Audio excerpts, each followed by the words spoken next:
as long as it's somebody who will Oh, accept yeah, it. that's- we can prove. What I'm suggesting, you go with it.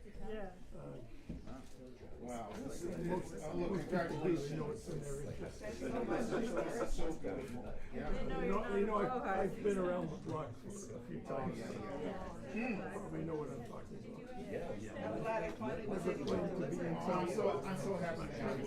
Really. I will back off and realize, no, So happy you were able that's to actually do it. quite okay. You know, in terms of raising the ball and everything else. I didn't quite get it, I'm dead on the I was expecting it to be something else. That's an eight. Actually, what it is better than it's fine. It should be so.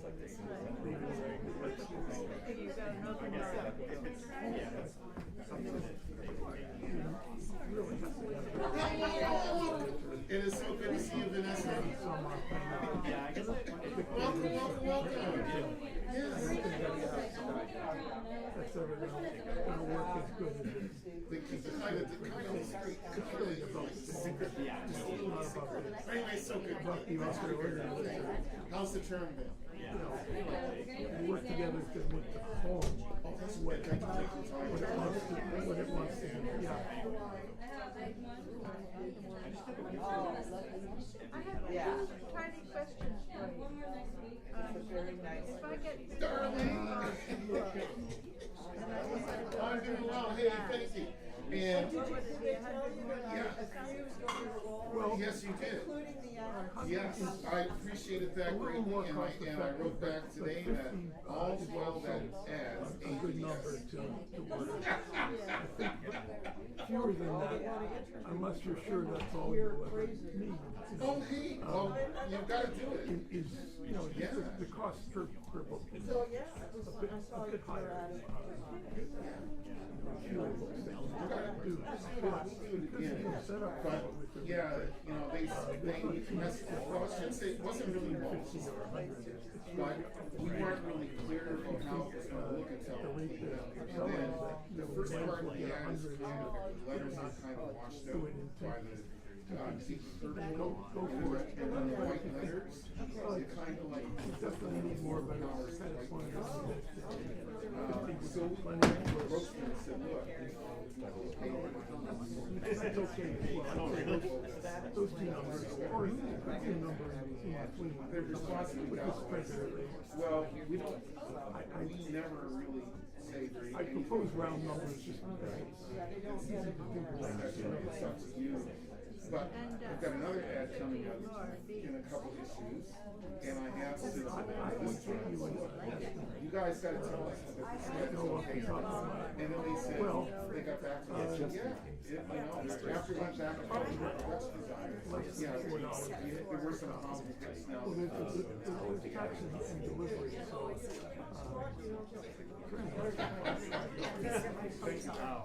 I think we're going to How are you? Hi, good, thanks. But I always like to give a listening from the printer. And you can tell by the printers and noise what the delivery cost was. And the tax, this has to That's change. right. the estimate they give me is just the base price. Armand's yeah. I just like to do that because there's no surprise, but really, when you consider, if you know you're going to sell them all for, Specialized I'm happy to be part matter too much whether it's $4 or $4 for Yes, yeah. too much.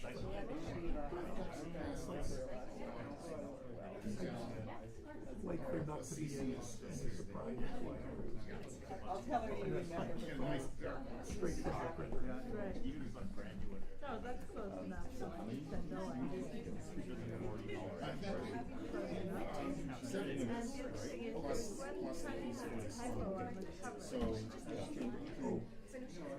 Well, that would be very easy to do for the next spring.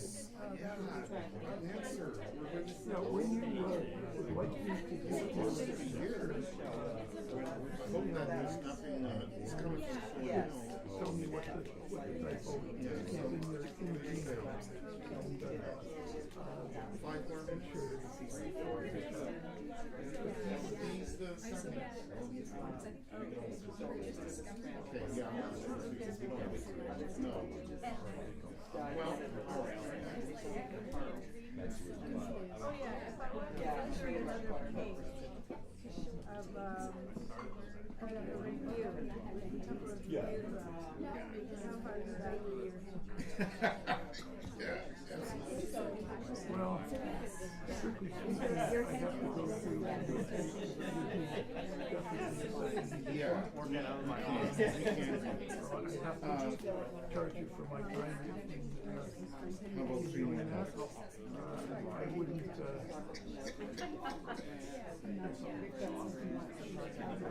Okay. Can we keep him? Yeah.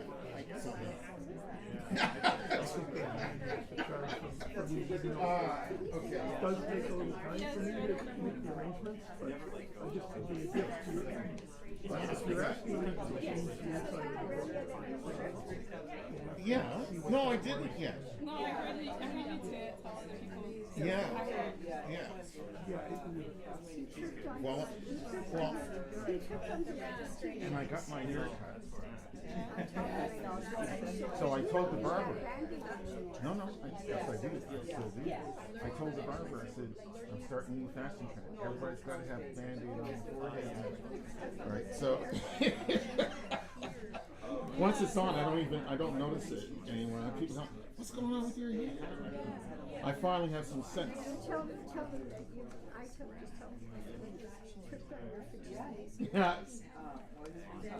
That was serious. That was really, yeah, most of it. Yes, hello, welcome. Thank you. Very much. Great to see you.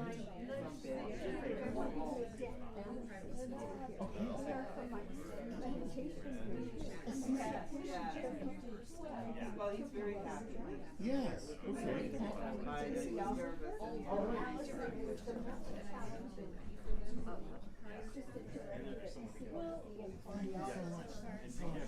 Hi, George. We nearly met you at that restaurant in Queensfield a couple of years ago. Oh, that's right. I remember that. We nearly met. Yes. It's a reason. Welcome. Nice to meet you. I've heard good things about you, mostly from Giovanna. Yeah. Entirely from Giovanna. That's true. Well, oh, thanks so very much. after a big night. And we have to talk.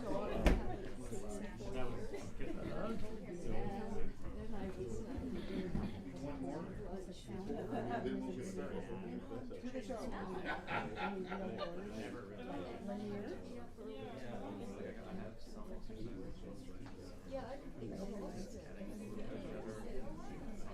I've never read it. Well, it was kind of stressful last night. All that, technical difficulties. I've only been just like reading like program voice itself off, so it's like is a lot lovely. to not do it like out loud. I don't mind.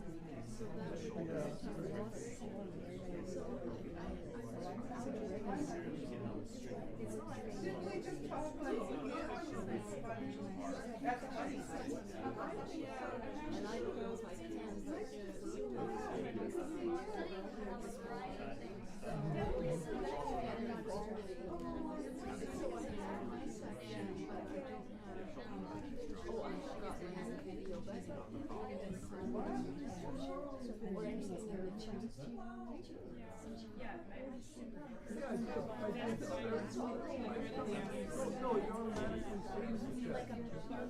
Oh, maybe only if you recorded it.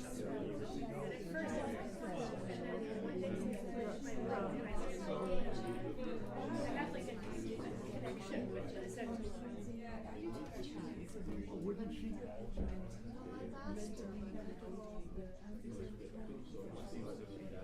You might have to hunt around for it. Lovely comments.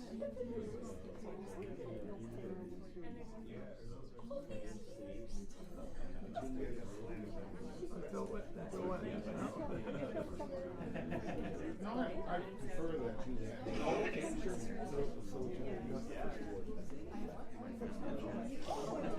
Unless you know, unless you know you would do your thing.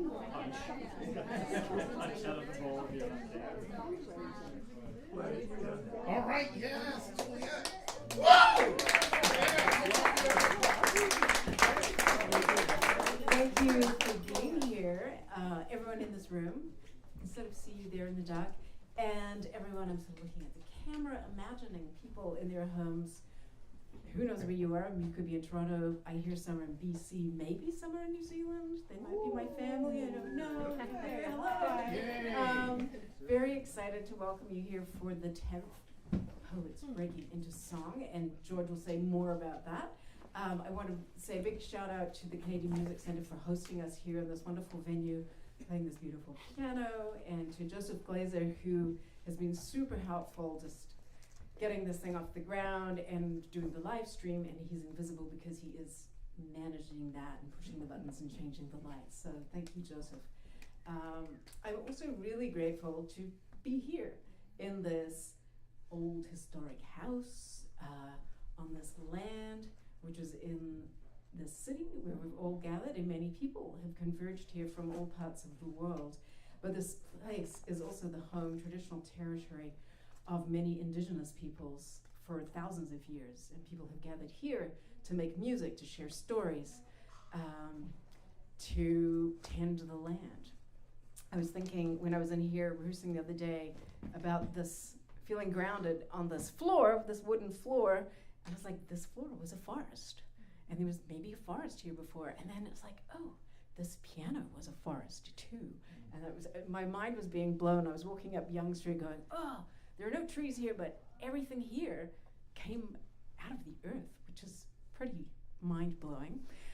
So with that sense of gratitude for all that the earth gives us, and for the traditional caretakers of this land, and those are the Huron-Wendat, the Seneca, and the Mississaugas of the Credit, I just say thank you for being here.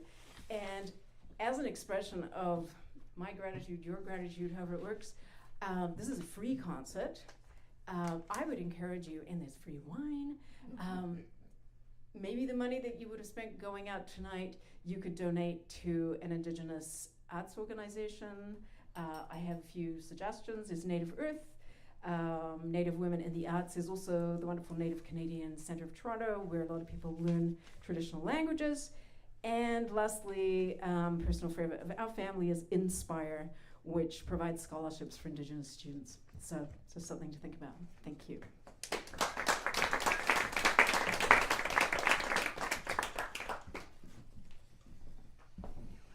I want to thank Juliet for the land acknowledgement that has just been presented. I want to welcome all of you here this evening. Thank you so much for being present to hear Juliet's incredible compositions, along with those of James Rolfe, as part of this project that continues, entitled 5 Poets Breaking into Song. And even though I think every single time we put on one of these 5 poets, whether it's live or whether it's online or live streamed, it's always 6 or 7 poets, and sometimes an extra singer or 2. And I'm really happy with that, because I think since the first one we did in March 2021, we have built a family of artists, or if one prefers, a commune of artists, composers and poets and singers and musicians who all come together every few months of the year, along with the great assistance and support of the East and West Learning Connections. Whoa! I need to say that. Yes. And I also want to emphasize how much everyone gives to this project in terms of the time and the talent and the wish to bring poetry to life as song And of course, I will not be a professor, I will not be a pedant, but we all know this, and I'm just going to reiterate it. Poetry begins as song and has its life as song, ultimately. And when you think about it, all of the great religions and even the minor religions, even, the cultists of the world, even the Satanists of the world need to chant sometimes. And so chanting, song is at the basis of religious expression, religious worship as well, which means that in the end, poets are responsible for everything. In the same way that the land and the earth is responsible for the piano, is responsible for the floor, and for the building, and for the whole city, and for that matter, the country of Canada, et cetera, et cetera. I won't go on too much longer. I do want to say a few more words about Juliet, whose compositions she'll be performing 5 compositions of her own at the piano, and the singer of her compositions will be Laura Swankey. But to just say a few more words about Juliet, her music has found its way to a highway off-ramp, a swimming pool, a boxing ring, and to concert halls across North America, Europe, and Oceania, from Aotearoa, New Zealand. Juliet makes her home in Toronto. A pianist and composer, her performance of pieces that you will hear tonight represent commissions from myself. And I should mention that I do commission these pieces and so on. And that actually the project began. I'm going to start up in a moment, but I do need to say this because my cousin Sheila White is here, as well as my companion Giovanna is here. And I need to say that this whole project began as a Christmas gift for Giovanna in December 2020, when I asked James to come put music to one of her poems, Namesake. And he did, and so we surprised her with that on Christmas Day with Sheila singing the song with James's music, of course. And seeing everyone's delight in all that, I decided to go ahead and commission more and more pieces, and thankfully James was willing to do so, and ultimately he now has a CD, Wound Turned to Light. It's an excellent CD. Yeah. It's a fantastic CD. Yeah. It's an ingenious CD. It's a marvelous CD. You don't want to leave here without having your very own, and you might even want to have 2. And if you want to tear the plastic off, you might even persuade him to sign it for you, for crying out loud. But you do need to hear that CD. It is an incredible accomplishment. So let me also say a couple words about Laura as we get started. Award-winning Canadian vocalist, composer, and improviser, Laura Swankey is known for her artistry, versatility, vocal aptitude, and creative spirit in settings ranging from experimental music to traditional jazz, folk, and rock.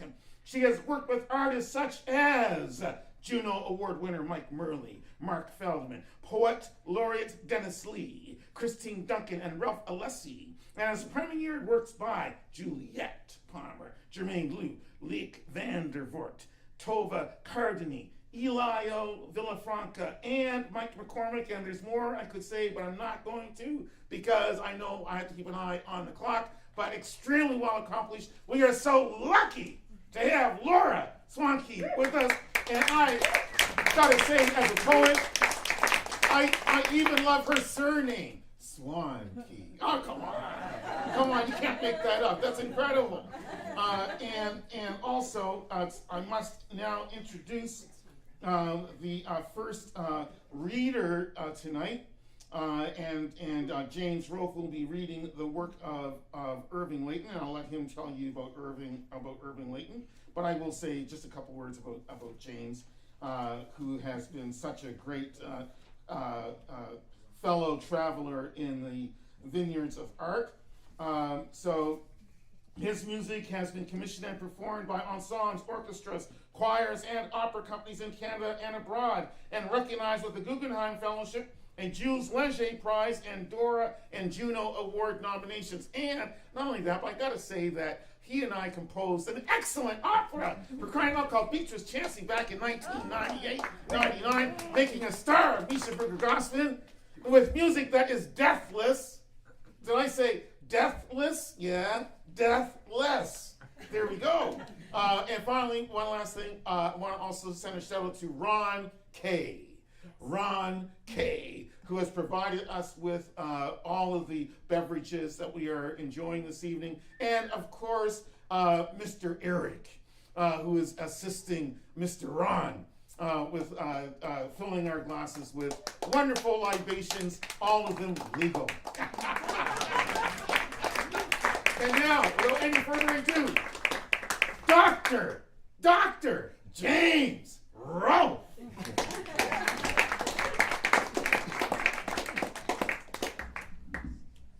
This microphone is feeling neglected. Thanks, George. That was lovely.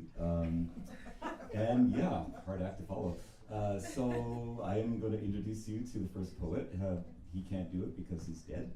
But this is Irving Layton, who was born Israel Pitsu Lazarevich in Romania in 1912. His family moved to Montreal when he was aged 1. And then when he was age 13, he left school to sell household goods door to door before enrolling in high school. He earned a degree in agriculture at McDonald College in Montreal, joined the Young People's Socialist League, served as editor for First Statement, First Statement Press, which publishes The View Here and Now, and edited also for Contact Press. He published numerous collections of poetry, beginning in 1951. His lush, elemental poems explore sexual and spiritual intimacy. His honors included 2 Nobel Prize nominations, Italy's Petrarch Prize for Poetry, the Governor General's Award, and several honorary degrees. He taught at Sir George Williams University and York University, and died in 2006. The song version of this poem, For Aviva, Because I Love Her, I wrote about a year ago. And originally I was going to sing it tonight, but because of a cold, I only have my low notes and no high notes, so Laura Swankey has graciously agreed to sing the song. And I think I remember, though, how to recite it from memory, so we'll find that out right now as I recite the poem. For Aviva, because I love her. I saw a spider eating a huge bee. First, he ate my limbs, and then he removed my head, feasting upon the quivering jellies of my eyes, and on what passes among bees for ears. And though dead, I could feel with each morsel he had that he enjoyed his repast, and I was glad. Afterwards, he sliced me down the middle, exposing my insides to the burning midday heat, and slowly the voluptuous spider feasted upon my jeweled organs, abolishing them one by one, till I was all gone, all swallowed up, all except for my love of you. My radiant wings, these he did not touch, but left glinting in the sun.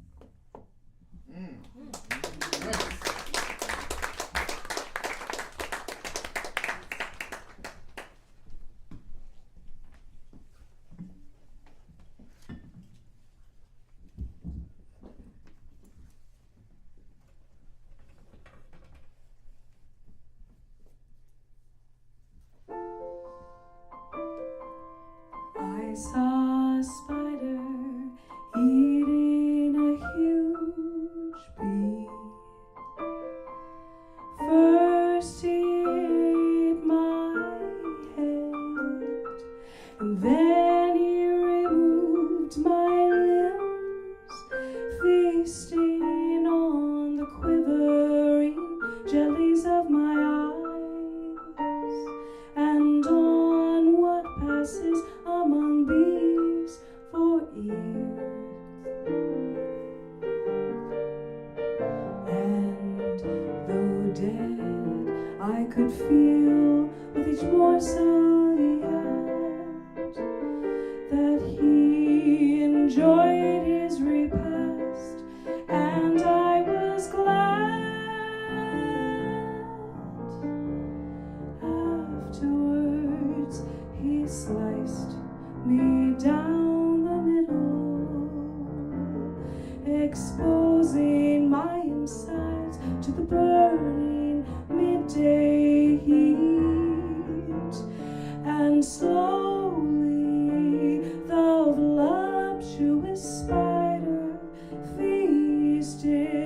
on my jeweled organs, abolishing them one by one, till I was all gone, all swallowed up, all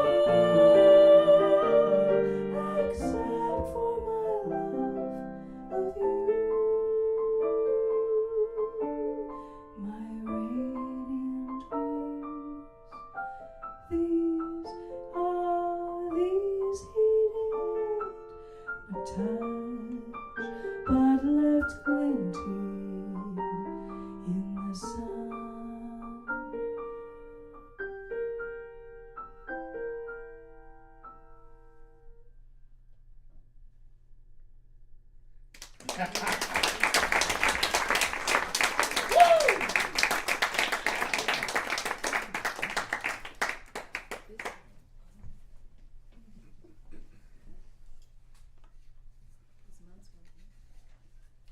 Yes. I am so happy, so pleased, so delighted with this great beginning to have the spirit of Irving Layton brought into our presence with all of the PRESENTS notions of desire and satisfaction, which is, of course, what Christmas is all about. I just got to say that. It is now my great pleasure to bring us to poet number 2 and poems and song number 2. But the poet is Mansour Noorbakhsh, and I know he is here. Here he is. All right, Mansour, thank you so very much, Cal. Come on up. I got to say a couple words about you, even as you approach the microphone. Mansour Noorbakhsh writes poems and stories in both English and Farsi, his first language, and has published books, poems, and articles in both languages. His book-length poem, In Search of Shared Wishes, was published in 2017. He doesn't try to be, he is a voice for freedom, human rights, and environment in his writings. He presents the contemporary Canadian poets in a weekly Persian radio program. Mansour's poems are published in Word City Lit, Versifier, Parkland Poets, several anthologies, and other places, although it is kind of mysterious, but that's all right. His poems are translated in Greek, Italian, Portuguese, Spanish, Serbian, Macedonian, and Chinese. Mansour Noorbakhsh is an electrical engineer. Shocking. I know. And lives with his wife, his daughter, and his son right here in Toronto. All right, Mansour. 7 minutes. 7 minutes. 7 minutes. All right. Thank you so much. Thank you. Sorry, Mansour. This is the official poetry. Yeah, You can make it higher. handable. Maybe if we can That's good. That's better. Oh, okay. Yes. Let's just sit up for a while. Can you hear me? Yeah. Oh, okay. Great. Thank you. Thank you. Thank you, George, for this great event and many other events which you are hosting, and the other artists, poets. And I'm very honored that Juliet has chosen my poem for her song, and the other artists, James and Laura, and thanks to all of you who are here and those who are watching us virtually. But I received a message from one of the poet friends who has tried to get connected through Zoom, but she was not successful. I don't know why. If there is any technical issue, that would be great if someone can solve that. It's on YouTube. Might help. Yeah. Eventually, it will be saved on YouTube. Yeah. I'll let her know. Okay. So, and thanks for this generous introduction. I'm very delightful and very honored to be here and sharing a few poems with you guys before, and the last one will be the poem which is chosen for the song, and I'll read that later. These few words, when I was on the way and I got stuck in some traffic jam in this hour anyway, it is very normal. I wrote this one, a few words, and just I wanted to say it is for here and for everywhere which is like here. Some passionate people are coming together. So the pronoun I, if I have used it, obviously it is not limited, the use of word I is not limited to me, myself, the narrator, the poet. It is extended to everyone who reads this poem or hear it or has a same feeling as the feeling is flowing in through these words. Breath of love. I exist in your voice. I live in your eyesight. I am the waves of your hair and your body when you dance. I'm every single bit of drums and vibrations of all instrument strings. Freely, happily. I dance with you and everyone who hears us. I am the poem that flows in every single inhale of you and everyone who sings love in unison with all lovers. I am the love song that is breathed in all whispers.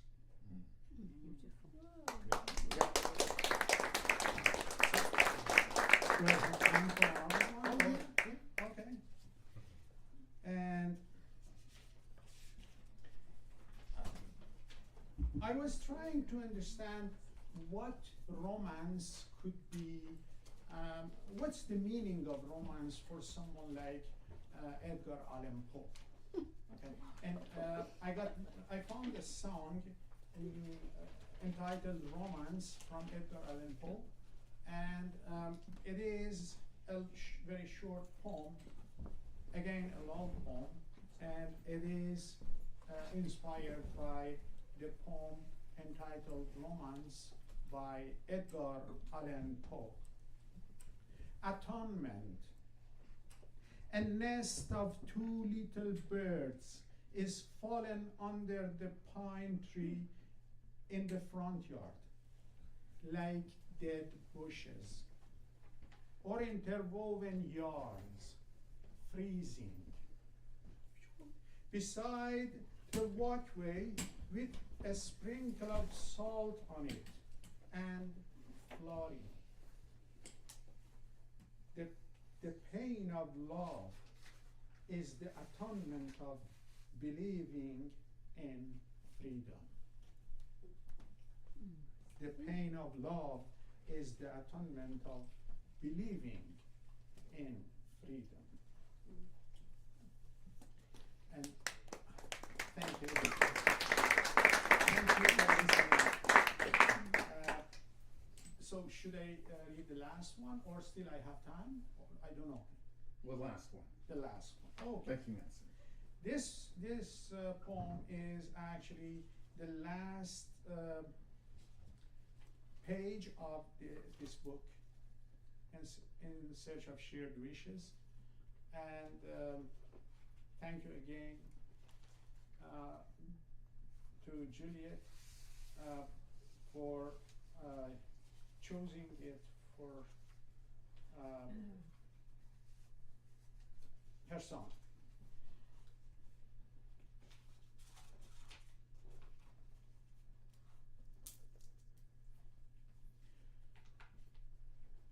Oh, rain. I would continue my rain dance in the rain. I would pray within my prayer. I would wish within my wishes.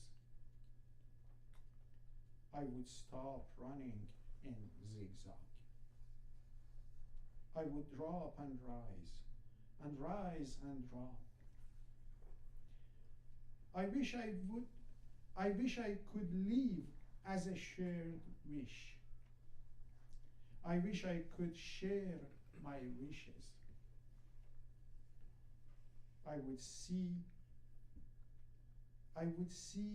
with my lips. I would speak with my eyes.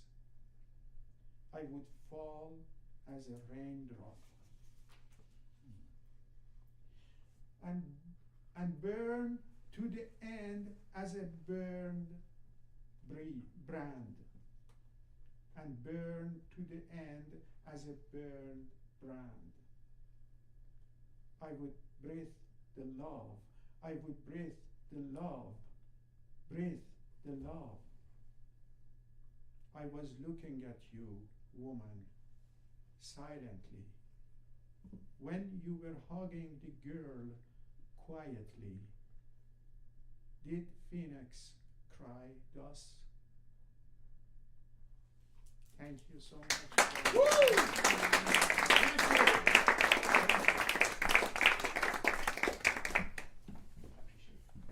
Thank you.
Lovely.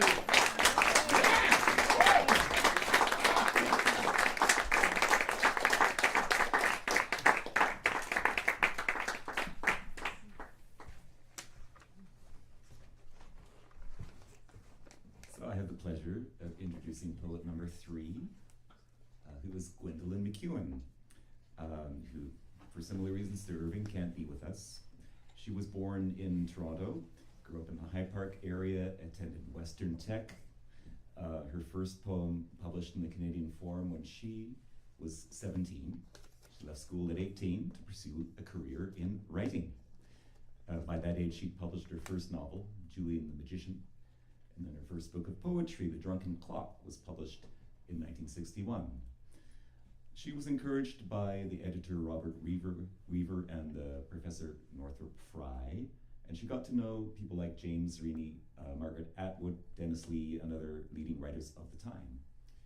She went on to publish over 20 books in a variety of genres and wrote numerous radio documentaries for the CBC. With her second husband, the Greek musician Nikos Tsingos, MacEwen opened a Toronto coffee house, the Trojan Horse, in 1972. MacEwen taught herself to read Hebrew, Arabic, Greek, and French, and translated writers from each of those languages. She died in 1987. And I think now we have Giovanna to read the poem, The Desert.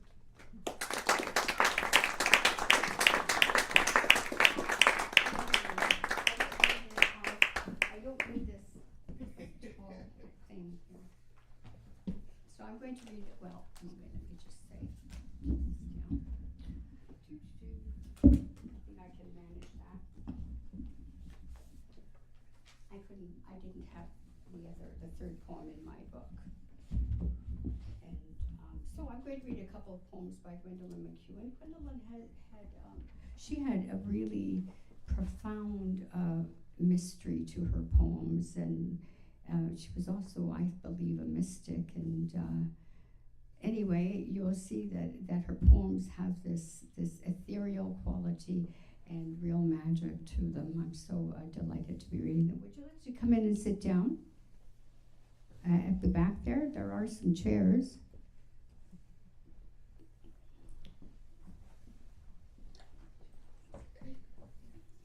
And there's a chair here. Thank you. Thank you. Juliet's really good with all this text stuff. Okay, so the first poem I'm going to read is from the selected poems. It's called The Portage. We have traveled far with ourselves, and our names have lengthened.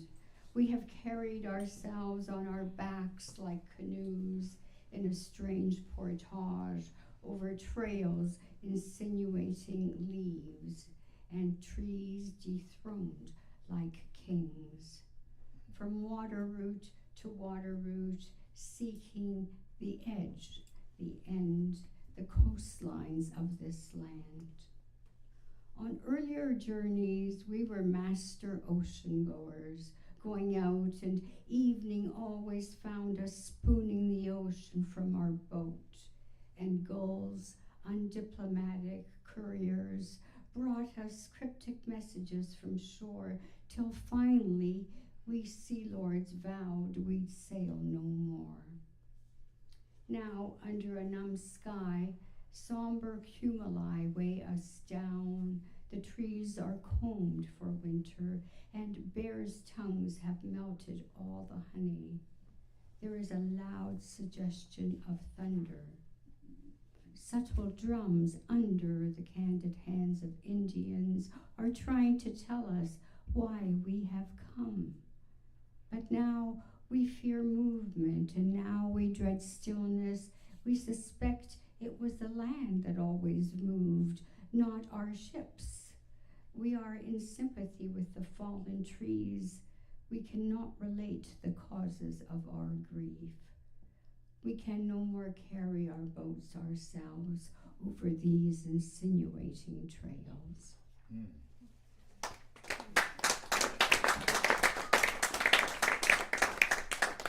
And a shorter poem, In Rains You See.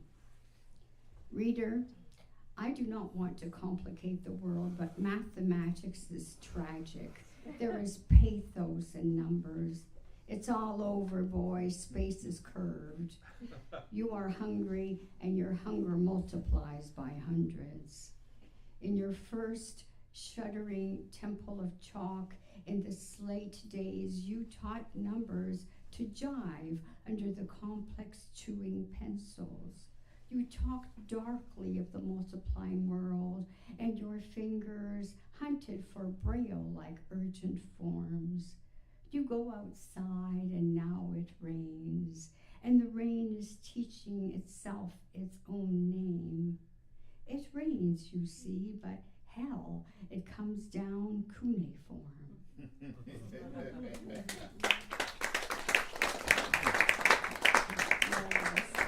Marvelous poet. So this is the one that has been set to, one of the ones that has been set to music. It's called The Desert. It's from the T.H. Lawrence suite. Poems, I think, T.H. Lawrence poem. Well, everything's a suite. Only God lives in the desert. Only God lives there in the seductive nothing that implodes into pure light. English makes him an ugly monosyllable, but Allah breathes a fiery music from his tongue, ignites these sands, invents a terrible love that is the very name of pain. The desert preserves him as the prophets found him, massive and alone.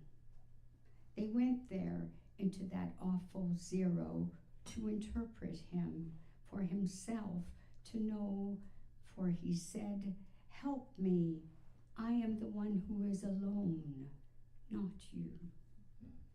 Tell me who I am."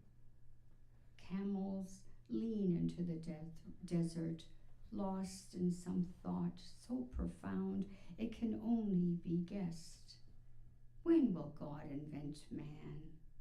When will the great dream end? My skin crawls with a horrible beauty in this nothingness, this everything. I fall to my knees in the deep white sand, and my head implodes into pure light. Yes.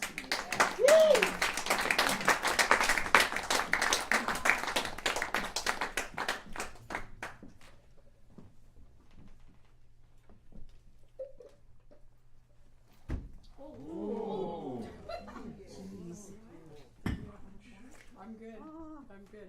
Now I'm you're awake swimming. now. You're in sympathy with George. Good. Your head implodes into life. Yeah, head implodes. Get a Band-Aid. Am I bleeding? Just kidding. Water bottles so it doesn't happen again. I should. Good.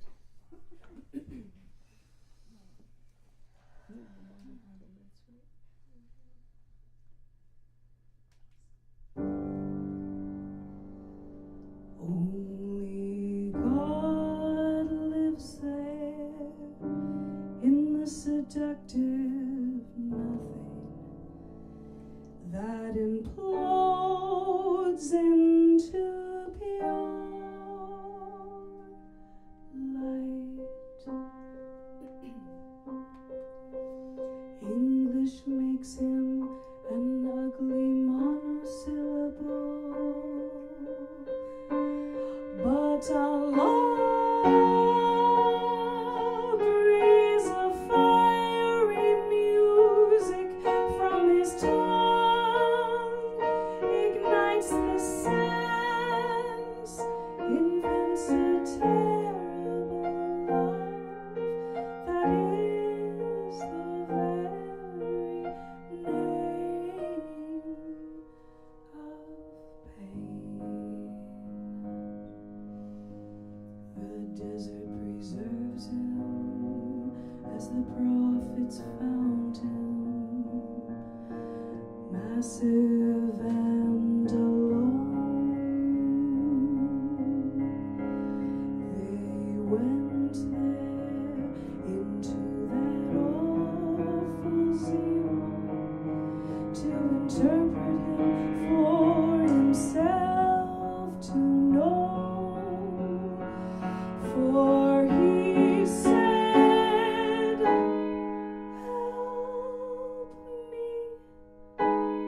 help me, I am the one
and my head implodes into pure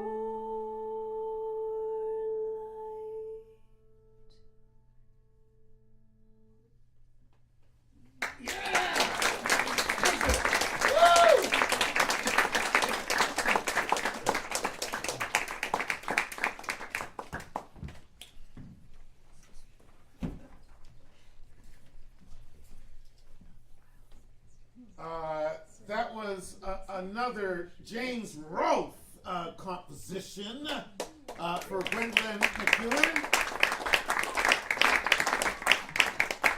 And another great Laura Swankey interpretation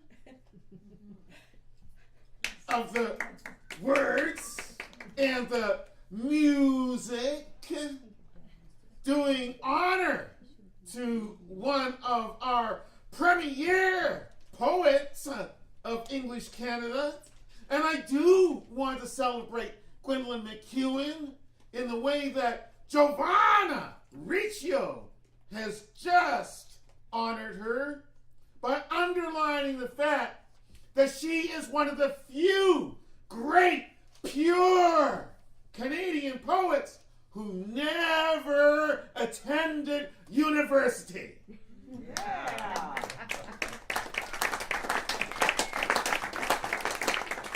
She knew she was going to be a poet. She became a poet. She didn't need somebody to say, here's your BA, here's your Master of Arts in Creative Writing, here's your PhD. No, she was a poet from the ground up, through her heart, to her head, through her brain, in her pulse, in every way possible.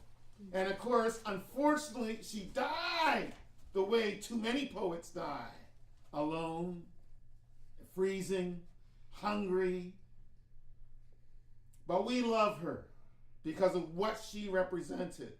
And this song, Desert, which James has composed and which Laura has sung so beautifully and which Giovanna has read so incredibly, I think is a key. The entire T.E. Lawrence poems, if you read nothing else by Gwendolyn MacEwen, you've got to read that book, the T.E. Lawrence poems. As a matter of fact, when she was breaking up with Milton Acorn, I don't know if you know that or not, or if you knew that or not, but yes, they were an item. They were married at one point for about 6 months. But when she decided that enough was enough of Milton and his cigars and his beer and his and other personal issues, and decided to take off, she went to Egypt.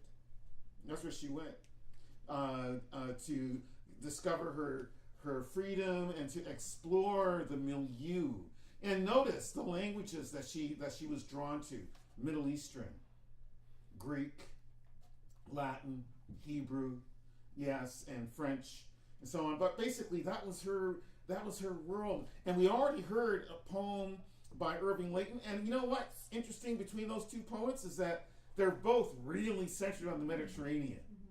They both really are. Layton loved Greece. He loved Italy. He loved Spain. He loved Israel. He loved hanging out everywhere that was not Hochelaga, Montreal. Nothing wrong with Montreal, though. We got to show us some love. I do show us some love. My daughter is living in Montreal. I show Montreal a whole lot of love. Absolutely. But we're going to carry on. And it is my task now, or duty now, to introduce the poetry of Armand Garnet Ruffo. Armand Garnet Ruffo is one of the premier scholars of Indigenous literature, Indigenous poetry. He began to make a name for himself by writing poems about Grey Owl, who was the first in these days when we righteously and properly complain about pretend Indians. Well, Grey Owl, Archie Bellany from England, is Exhibit A. And even though he may deserve a whole lot of critique, and of course, Armand Garnet Ruffo, in talking about Grey Owl's life, Archie Bellany's life, is certainly producing a critique of that gentleman. At the same time, he's also recognizing his importance in foregrounding ideals of conservation, especially in the 1930s, 1940s, when it was not yet on a radar for the most part.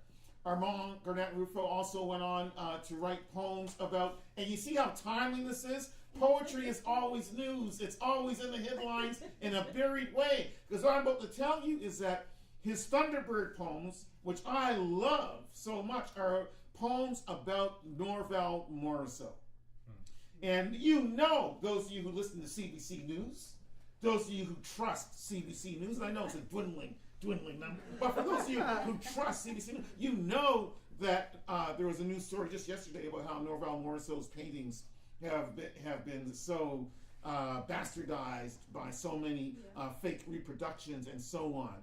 But Armand Garnet Ruffo's poetry is the authentic entree into understanding the work of Norval Morrisseau.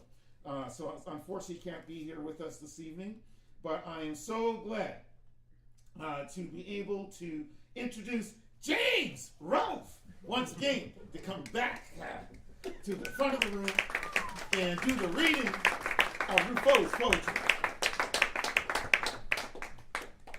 Yeah, let's back up. Thanks, George. So there are a few poems I'll read before we get to the one that has been set to music. The first one is called Lobster, and there's some context. Written on the occasion of the 2020 Micmac lobster dispute, an ongoing conflict between the Sepeknekatik First Nation, members of the Mi'kmaq Nation, and non-Indigenous lobster fishers, resulting from a 1999 Supreme Court of Canada ruling upholding the Halifax Treaties, empowering Indigenous Canadians with the right to fish. Lobster. That spring on the flats of the seashore, what did we think of that brackish creature crawling fusty in the bottom scree, crustaceous beast of armor and likeness, primal pincer at the ready for mussel and urchin, clam and fish, livened in the hall of morning's stir of tides and boats and men, and later laid on a dock where purpose was barter for fee and feast, and home where thanks was given, as the ocean offering sunk darkly into an iron pot and then rose in a burst of sunrise. What did we think of appetite and nature when we learned that good sense comes undone, gentle goodwill so easily twisted into brute force by those who grasp and claim what is theirs, which is and yet never can be?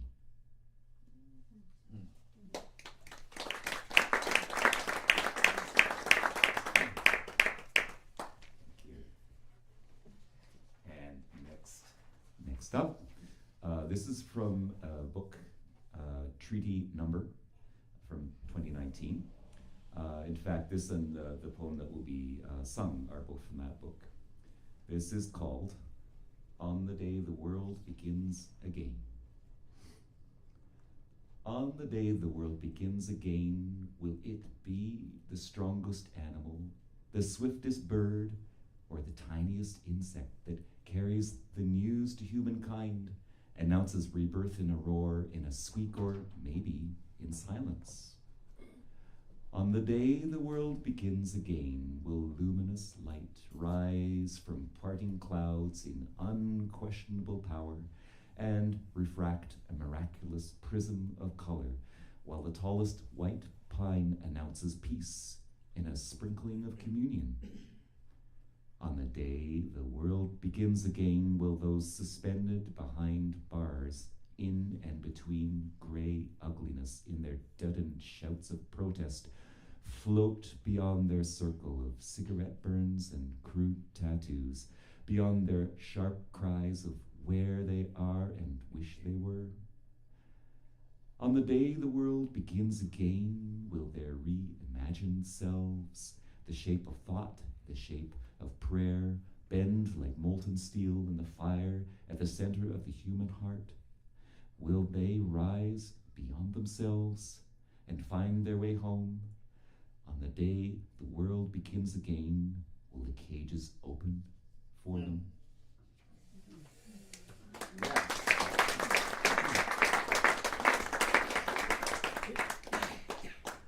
And this, the poem that you're about to hear in song, a wise man once told me, and this is for Wilfred Peltier.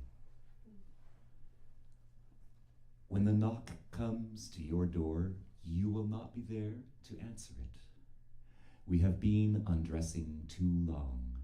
It is time to put our clothes back on. You take the water that is still and the water that flows and all the things in the water, bring them back here within you where they belong. You take the land and the rocks and the trees and all those animals and the insects who live in those forests, you bring all that back too inside of you. Then you take the birds, the air, the clouds, the stars, the sky, and the whole universe that too belongs inside of you. And then you take all of the people in the world and every language in the world and bring that back too inside of you, where it rightfully belongs. When you have done that, you will be fully clothed, and each foot will know exactly where to fall, and you cannot make a mistake. When the knock comes to your door, you will be there to answer it. Yeah.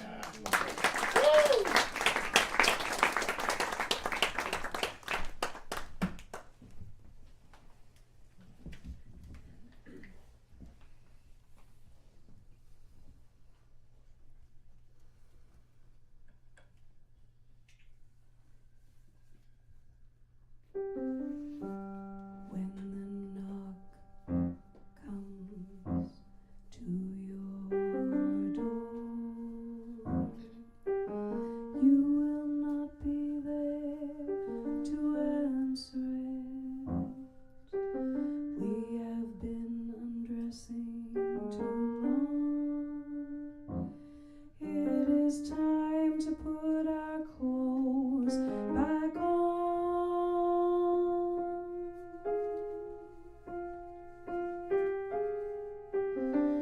You take the water that is still. You take the water that flows. You take the life in the water, the fish and the frogs who sing their nightly song. Bring them all back here in you, where they belong.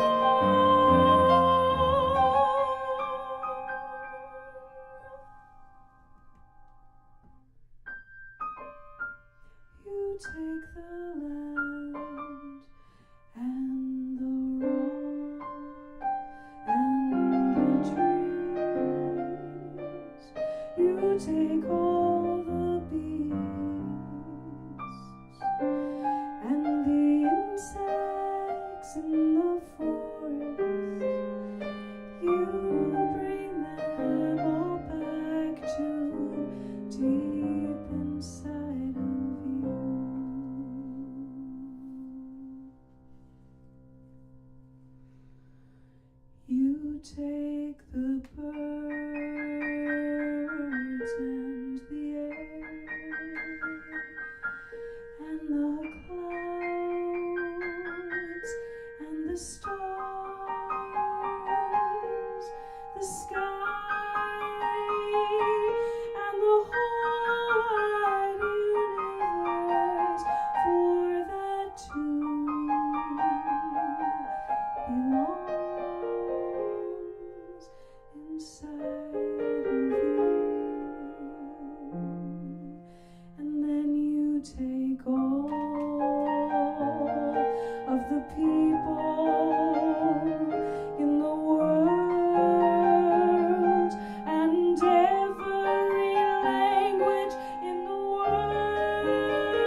introduce the next poet. Here I am.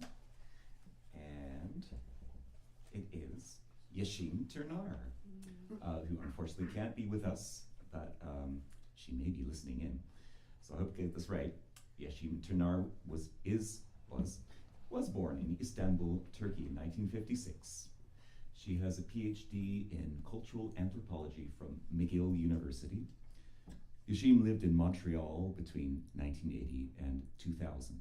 She's published 2 short story collections, Orphaned by Halley's Comet and True Romance with a Sailor, a book of historical nonfiction, and a historical novel, Rembrandt's Model. The excerpts that broke into song are from the book and the Veil, Escape from an Istanbul Harem, Vehicle Press 1994. Since her retirement in 2018, Yashim has been living in Las Vegas in New Mexico, not Nevada, and is quietly working on her spiritual autobiography. George, poems, please. All right, James, and all right, let's get these materials working, get the mojo working. All right, so Yashim sent a piece of writing that she wanted me to read on her behalf, and so I will begin with that. I'll just mention I discovered her in a sense that I was asked to do a book review of the book and the Veil, Escape from an Istanbul Harem, which came out in 1993, so it's about 30 years ago that it came out, and it is a very interesting work because she's thinking about the contradictions of, on the one hand, a Western feminism which attacks the whole idea that a woman should be veiled, and then on the other hand, the lived experience of some Turkish women who preferred the idea of the veil, and so on. So she's really trying to think through what the politics and the poetics and the theology, for that matter, of these different positions in that particular book. And she brings herself into the story as someone who grew up in Istanbul, and as a woman herself, and as someone who is really trying to think through all of those various points of view and perspectives and tangents and so on. So I begin with this piece by Yashim Turner. What am I to do with the memory of that solitary cafe on the hills of Ayyub, overlooking the dirty golden horn of my childhood? A rainy winter day in Istanbul, was it just I and my father there after we had visited his mother's temporary grave nearby? My grandmother had died recently and was buried in a makeshift grave until space could be cleared in a proper cemetery next to her long-dead husband. All I remember is a crooked headstone about to topple over my grandmother's grave, and my father saying that this was due to erosion from the rains. My mother used to criticize my grandmother for not being able to do anything right. Everything she did was crooked, according to her. I remember my mother being irritated by the crooked frames of the pictures on the walls of her mother-in-law's house. I couldn't help thinking that even her gravestone was true to her spirit, that some people's lives are crooked throughout, and maybe that's a fine way to be, and I wasn't even then sure how straight my life would be. Was it the cold rain, or the children my age from the squatter houses playing in the mud and gathering around my father's old Opel station wagon? Or was it the crookedness that seemed to be taking over the whole world around me, and the dirtiness of the golden horn that made Pierre Loti's cafe so enchanting? I remember a beautiful blue tile stove giving off heat, and refined ladies serving me tea in elegant glasses on fragile saucers? Did those ladies belong to a Pierre Loti friendship society? Was there such a society? But then my father might have told me one more of his white lies. My father, the misinformed guide who always knew where to go in Istanbul. And perhaps it was better that way. Better to know Istanbul through my father's stories.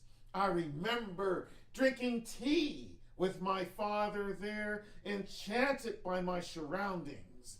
A corner of Istanbul that had been preserved just the way Pierre Loti had liked it. I also remember thinking that Istanbul must be a beautiful place indeed if a foreigner had liked it so much. And being a little confused about it all, because even at that age, all I dreamt about was running away from Istanbul. Who was this Pierre Loti, whose cafe I liked more than I was to like his books? He used to write here, my father told me, and I thought, yes, I would like to write here too. The poem, which is now a song, Istanbul Meditations, is from the book, and it's in Yashim Turnar's voice as the narrator.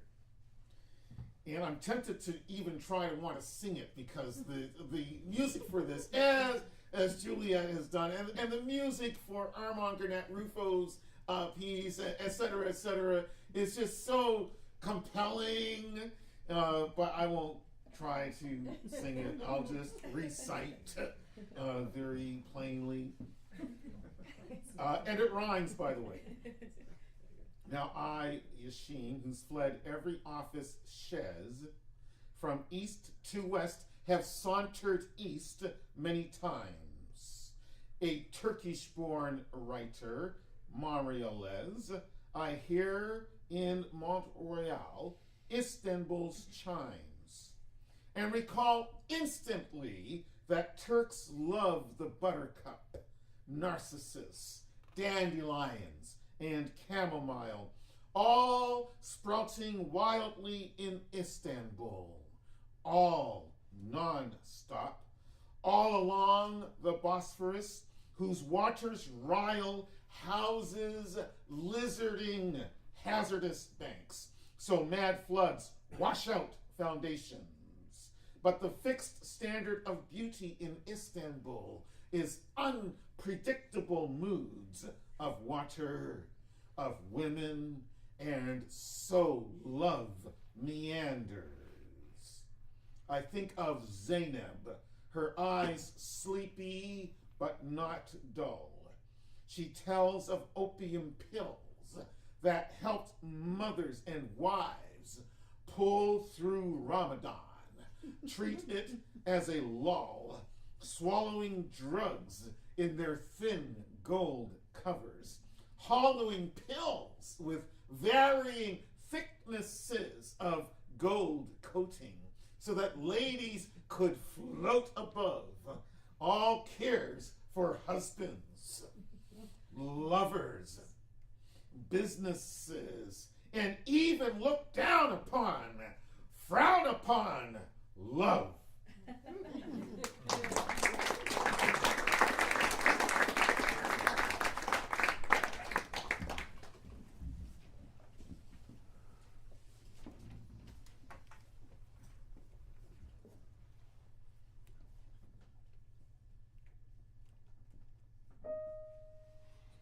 Now I, Yeshim, who's fled every office sheds,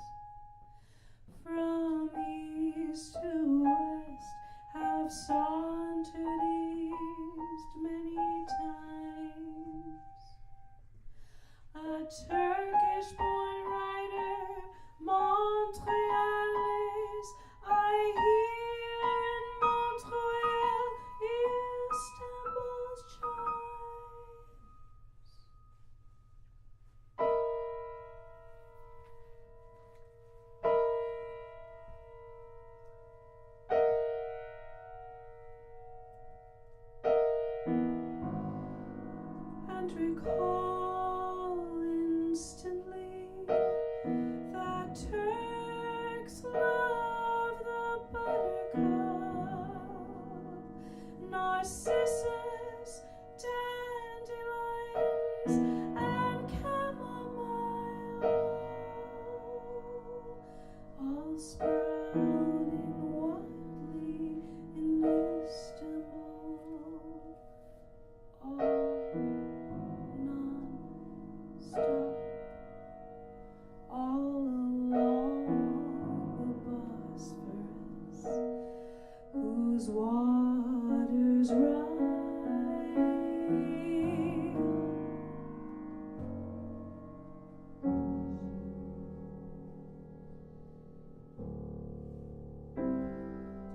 Houses lizarding hazardous specks, so mad flood wash out foundations, but the fixed standard of beauty in Istanbul is unpredictable moods of water and women, and so love meanders.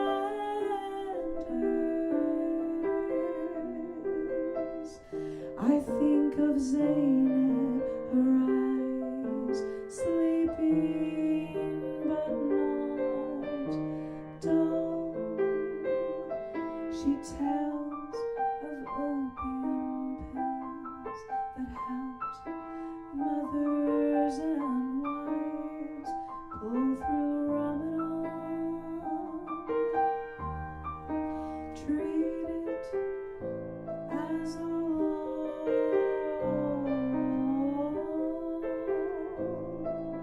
swallowing drugs sold in thin gold covers, Halloween pills with varied thicknesses of gold coating, so that ladies could float above all cares for husbands, lovers, businesses, and even looked down upon, frowned upon,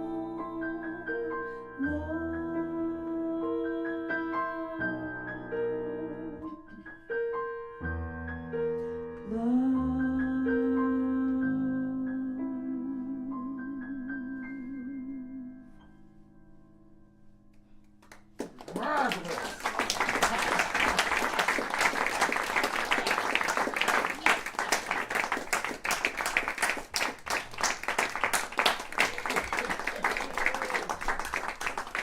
Woo! Holy smokes! I want to get some of those opium pills myself. I need some of that after the term I just had, for crying out loud. That's why I need UOT to give me not just a pension plan, but some opioid pills. For crying out loud. Help me, help me. That was beautiful, Laura and Juliet. Absolutely beautiful.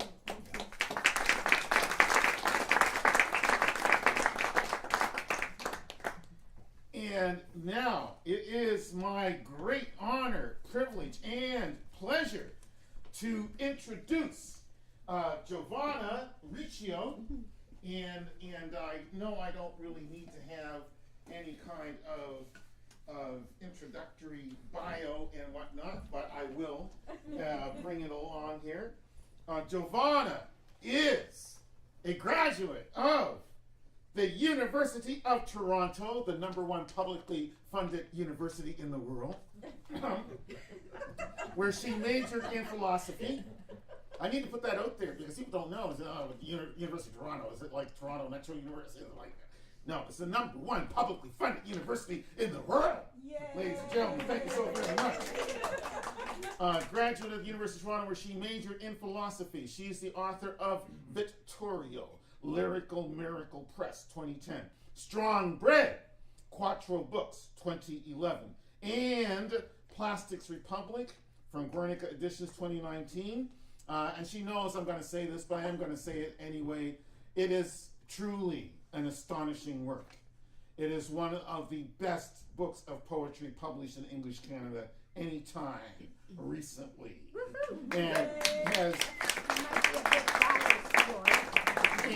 and I gotta say also, it was critical of Barbie before all of the Harvard, Yale, Ivory Tower, Ivy League fools fell in love with that piece of commercial propaganda. I think the antidote to Barbie, the movie, you can still like it, but the antidote to that is Plastics Republic. Just gotta say that. Giovanna's poems have appeared in national and international publications and in numerous anthologies. Giovanna is the 2021 winner of the Venera Fazio Poetry Prize. Ladies and gentlemen, Javana Richio.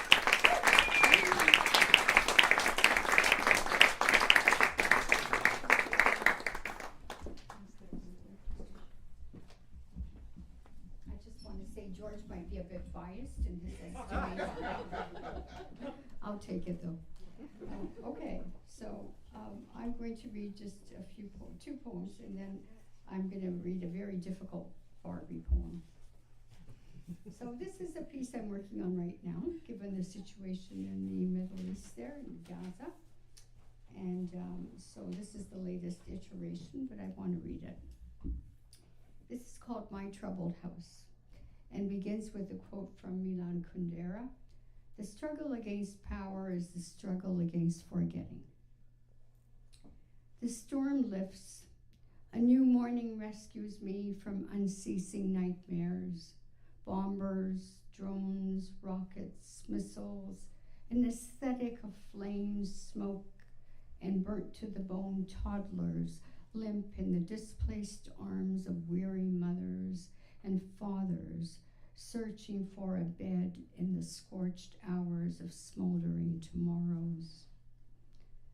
Though the mute street sweeper busies himself with clearing the day of oxygen-starved newborns, the intrepid doctor's tear-racked voice ascends the stairway, clinging to one more mangled school. No amount of coffee silences the red flags blowing in his plea, we are dying, hear me. And while the street sweeper steps over torched oleanders to tenderly gather the death count mounting outside besieged Al-Shifa Hospital and planted at the door of the Knesset and White House, the exponential body bags press against my door. It's my doorbell, the disremembered dead ring. In autumn sky, an airplane circles overhead. Migrating birds, jolted by the metallic roar, succumb to the double-dealing optics of a tree trapped in glass.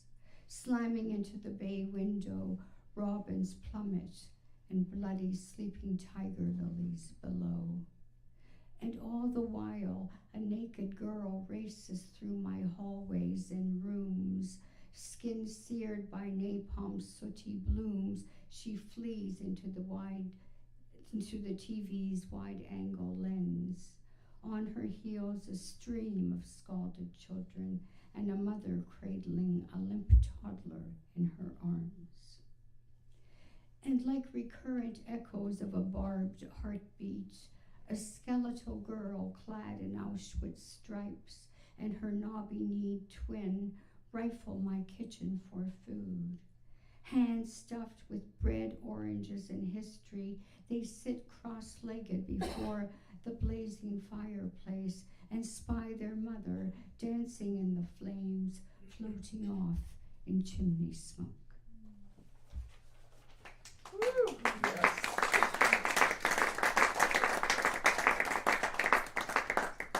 bell. Okay, now I'm going to introduce Barbie to you.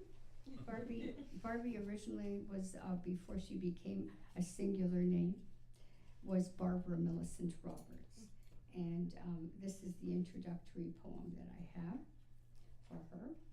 It's called Always Barbie, because when Mattel marketed Barbie and all the different versions of her started to come out, they said, like as if she were a platonic form, say, that there, despite the different versions, she was always Barbie, you know, the essential Barbie. This is called Always Barbie. It's in her voice. Perfected by Japanese finesse, I am mass production with breasts. Barbara Millicent Roberts, a capital doll, call me Barbie. I am game, the axial daughter of German pornography and Lady Liberty's dream. Plastic enough to co-opt every trend, I keep my always form and face. Change career, color, nation, and as positioning requires, twist and turn at the neck and waist.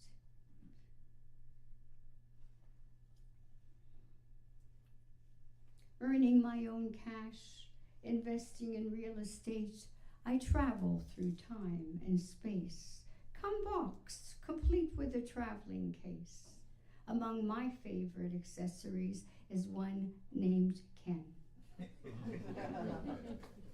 Now I have to try and read this poem. Juliet had a number of poems from this book to put music to, and she decided to choose the most difficult poem possible. I've never read this poem because it's so hard to read. It's called Barbie Sounds Out.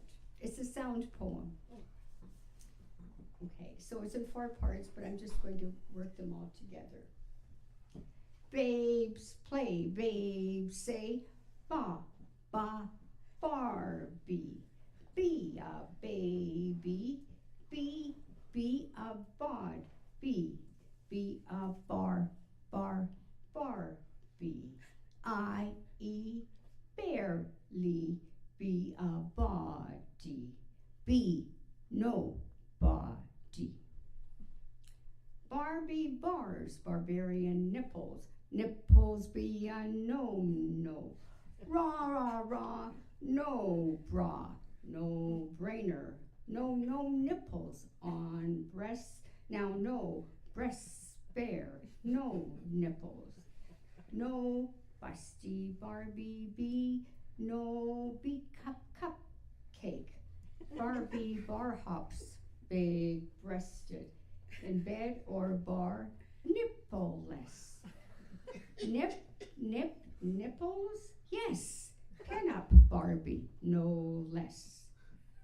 Barring the burr of barbed airwaves, Barbie babble in ear. Her barbed scat on air on a B-string. Airheads put on airs, hairheads rarely hear how barbarian girls reared on hair play by Barbie babble. Be no body, no body. Bye, Barbie and be Rabbi Barbie or Arab Barbie or Barbara Ann. Bomb, bombing Iran. Grab Barbie by the waist? No way. Barbie brags are barely their waist. Waist away, be done. Waste away, be none.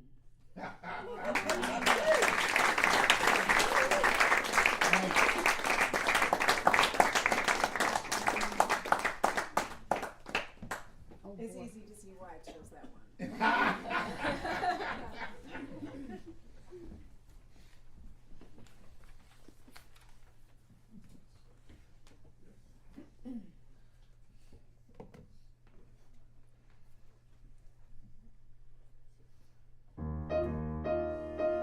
Babes play, babes say ba ba ba.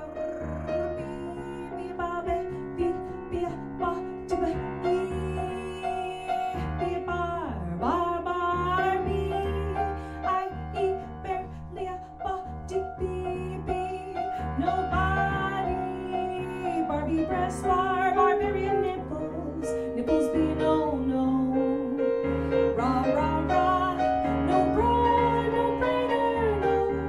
No nipples on breasts, now no breast spare, no nipples, no how. Musty Barbie, no be cupcake. Barbie bar hops, big breasted, in bed or bar nippleless, nip, nipple, yes. Pedal Barbie no less, Christina Barb dear waves, Barbie bubble in ear, her bumps yet on air on a bee string. Airheads put on airs, hairheads rarely hear how barbarian girls reared on hair play by Barbie Babble Bee. Nobody by Barbie and Bee. Rabbi Barbie or Arab Barbie or Barbara and Bomb.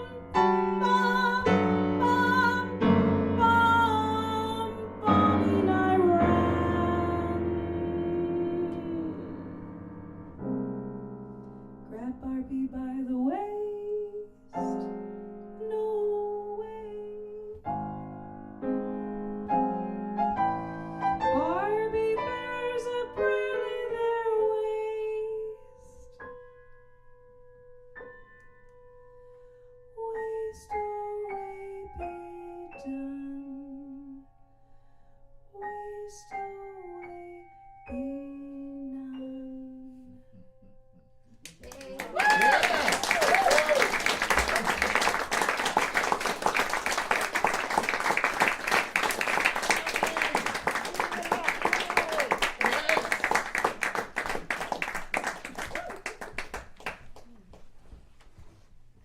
Awesome. Last but not least, I'll introduce he who needs no introduction. The 4th Poet Laureate of Toronto, 2012-15. The 7th Parliamentary Canadian Poet Laureate, 2016-17. George Elliot Clarke was born in Windsor, Nova Scotia in 1960. A professor of English at the University of Toronto, Clarke has also taught at Duke, McGill, UBC, and Harvard. Amongst his awards are the Rockefeller Foundation Bellagio Center Fellowship in the US, the Pierre Elliott Trudeau Fellows Prize, and the Governor General's Award for Poetry. His acclaimed titles include Willa Falls, Beatrice Chansey, the libretto and the verse drama, execution poems, Blues and Bliss, I and I, Illicit Sonnets, Traverse, and Canticles 2, 2020. Since 1983, he has published some 25 volumes of poetry. The man is unstoppable. Wow. George Elliot Clarke.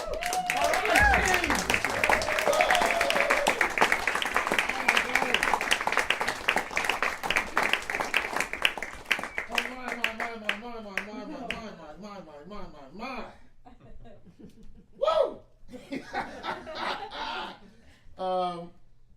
I'm going to read a couple of pieces from this book called Gold, and I think that what they will have in common is a kind of jazz aesthetic, and I'll follow up with the poem which Juliet has now put music to, and it's a long poem, but just the first part is what she chose. And there's a little story behind it, which I'll mention right now. Austin Chesterfield Clarke, otherwise known as Tom Clarke, born 1932, passed away in 2016. One of the great writers of Black Canadian, or if you prefer, African Canadian literature. He was mainly a writer of fiction, short fiction, novels, also an essayist, also a journalist, but he started life as a poet. And one of his short stories is titled When He Was Free and Young and He Used to Wear Silks, published in 1971. And it's a long stream of consciousness story about a guy sitting in the Pilot Tavern, right here in Yorkville, sitting in the Pilot Tavern, 1971, looking around, and he's thinking about women that he's been involved with. He's lusting after women he'd like to be involved with, and at the same time, he's looking at other women in the bar, and he's trying to figure out what is the second wave feminism doing to the dating scene. as a guy in his 30s, he's trying to like, what's going on here, right? Things have shifted so radically. And that's what this short story is about. It's this man trying to understand this new romantic relationship world that he's in. And I think it's one of the greatest stories that Austin Chesterfield Clarke ever wrote. And I have admired it so much that I wrote this poetry version of it through my words, through my lens, my understanding of the story, and also my own short story version of his story to basically try to understand what it was that he did, how he achieved that masterpiece. But anyway, all right, enough. So, upon reading Flavia Cosma's Thus Spoke the Sea, and Flavia Cosma is a Romanian-Canadian poet, and she asked me to write this introduction to this book of hers titled Thus Spoke the Sea.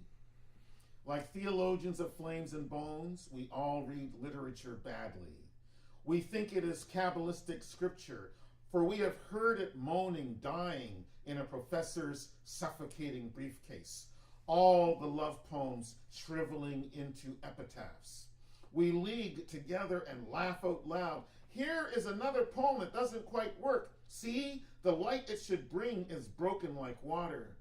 We diagnose the diseased morals, the vicious visions of politically noxious bards and all their fossil, fussed-over poesy whose lines, once elastic with music, are long gone, crusty, clunky, leaden, and decayed into dissertations to hobble bel canto with cant, contraband balderdash. They claimed they were making art, but their clamor became hard to make out. Espy all those rickety typists at old typewriters, those maimed, vengeful creatures whose grace is pure sludge. May we credit their heartfelt plagiarisms with a hitherto neglected excellence? Cops alone decipher and then dissect their texts, each accurate sham, each purveyor of perverted originality, dilapidated syllables, clacking critiques, drugged murmurs. Witness the Canuck poets who are dead, the damnable British poets, and the vulgar Yankee poets say nothing. Only their mistakes are beautiful. The sun brands us with its history as resistless and as scarring as lava. Drowsy, crumbling grammar and airless language best printed as equations, plus bloated dictionaries suppurating with uselessly ambiguous worms. We can't be blamed for thinking, throat slit, skull smashed in, the muse is finished, comatose. The outdated heretic gasps on in folklore, ransacked diaries, the repercussions of singing. We wonder, was it Verlaine who injected Rimbaud with ague, causing that ultimate priest to shimmer fondly, as shameless and as gaudy as a savior? Well, throw face down all those used books. A poet is only useful as a poet. Ink is smoky water, scribbler liquor, unless we apply the tyrannical discipline of beauty to paint pain in thoroughly painful words, so language cracks like lightning. In true poetry, ink must bleed. Our satisfaction is faction, violent song, and perfidious savage lungs, not confection, not mere fiction. Ogle, insect jewels sparkling in fruit pulp and juice, mimicking sod partisans, screwing in rooms negated by shadows, some crude, boisterous, the libertine sun blithely urging them on, like those vitiated virgins copulating and furious with liquor. The poet indulges her culture, sucks in its nectar, luxuriates, riots, lushly in rot, wasting everything to glittering waste, to strew her hosts with gems divine from garbage. Attend thus Flavia Cosma, too earthy for atmospherics, too ethereal for prisons. She maps Eden as a bestial utopia.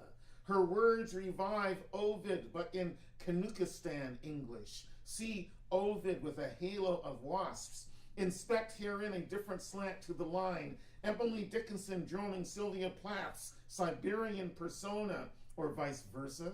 Or the Quebecois poet Marie Huguet, angel Frankenstein to life amid gold gloom. I mean this iridescent, iridentist Arctic illumination. No yatterer or yammerer, no occult cultivator. Cosma produces a scrupulous surrealism.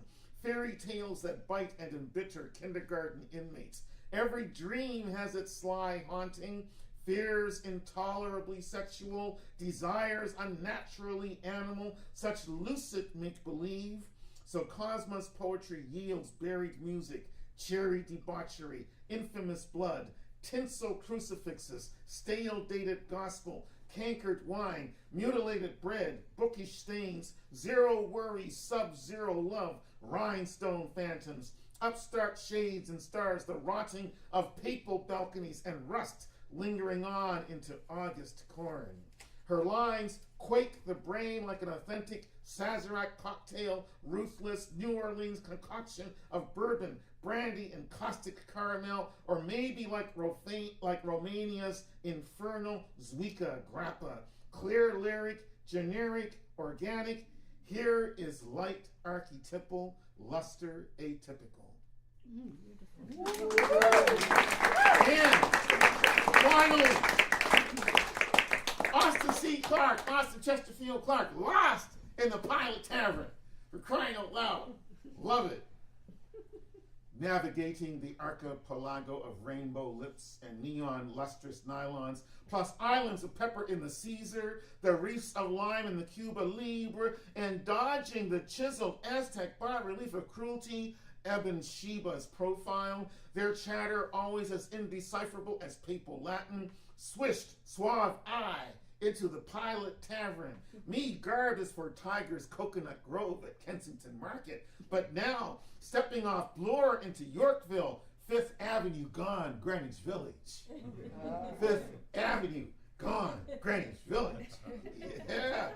Under an August moon as limity as that unmoored by the untaught Rousseau, but projecting wishes as dreamy as the philosophy of the other Rousseau, came this black ink scribe to escape the chop guillotines of cops' mouths, the manacles of critics' eyeglasses, the dismembering megaphones of Dixieland kitsch jazz, the ingrained dirt and wonder white bread of ad jingle cram T.O. ears, and the unspoiled fists of Black Panther imports kept tight leashed by Brampton Billy's thugs, and so boogie down I chant Rastafarian, ah, Frumosa, ah, beautiful, beautiful, because the Pilot Tavern is Toronto's Parthenon, at least for tonight, and the silk patina of my Bombay Sapphire Gin Martini with 3 olives, which by the way is Austin Clarke's favorite drink, hid from inhibition the subversive geometry of sable breasted ladies, angular, flexible legs, one black woman stretched out leg lecherous against mine under a table size to fit only 2 glasses,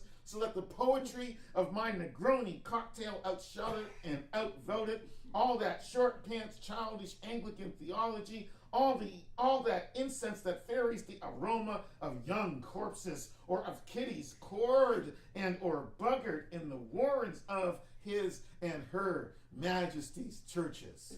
Take that, Charles III.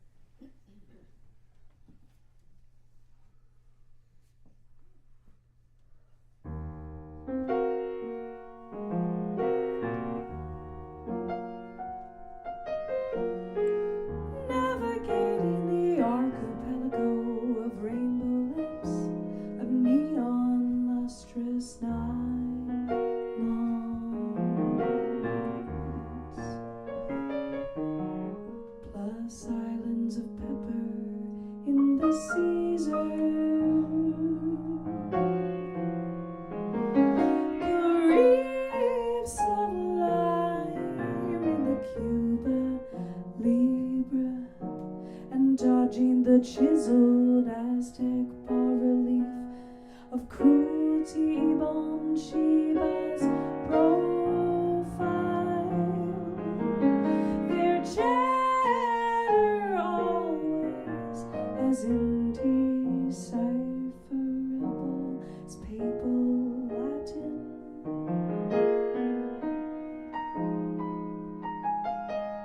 Swished suave eye into the pilot tavern, begarbed as for tigers, coconut grove at Kensington Market. But now, stepping off floor into Yorkville, Fifth Avenue, gone Greenwich Village.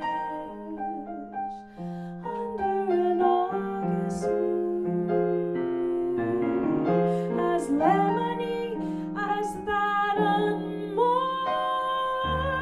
by the untaught Rousseau, but projecting wishes as dreamy as the philosophy of the other Rousseau.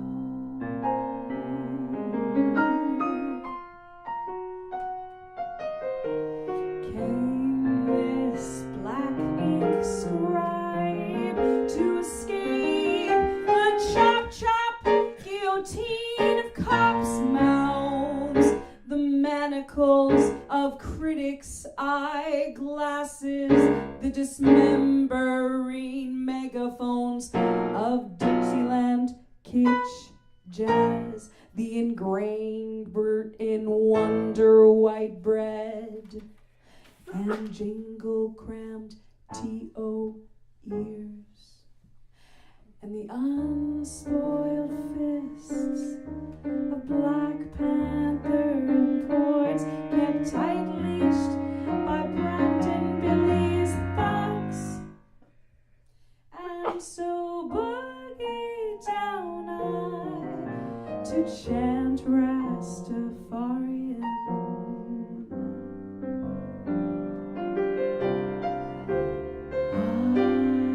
From Wassa, beautiful, beautiful. Because the Pilot Tavern is Toronto's Parthenon, at least for tonight. And the silk patina of my Bombay sapphire gin martini with 3 olives hid from inhibition. Hi, Clarke. The subversive geometry of sable breasts, or ladies' angular flexible legs.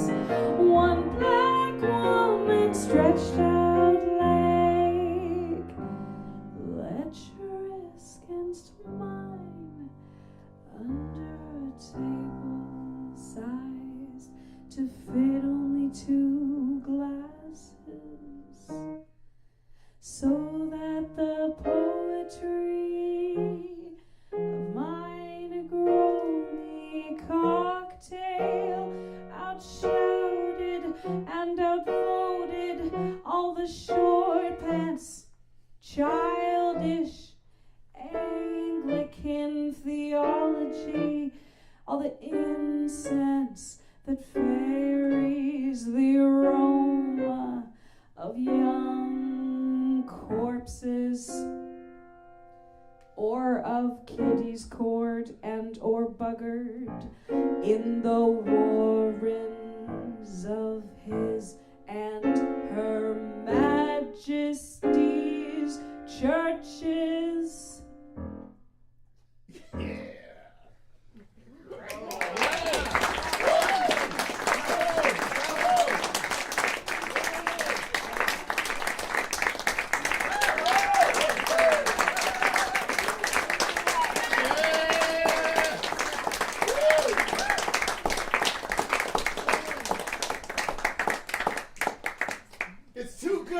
don't want this to end, for crying out loud. And we do have wine and other beverages.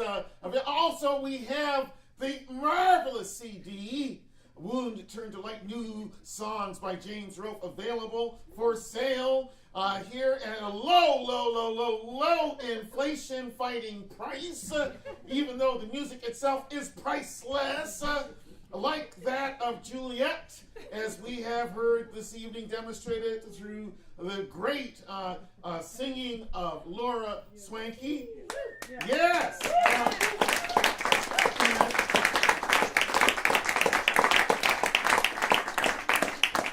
The Charter of Rights and Freedoms itself demands that James Rolfe, Laura Swankey, Juliet Palmer, come right up here. Come right up. And please serenade us serious applause.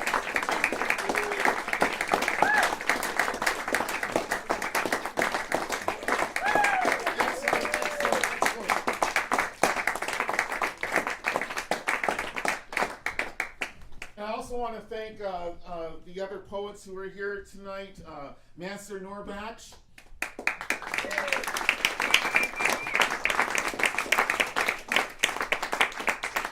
And Javana Richio.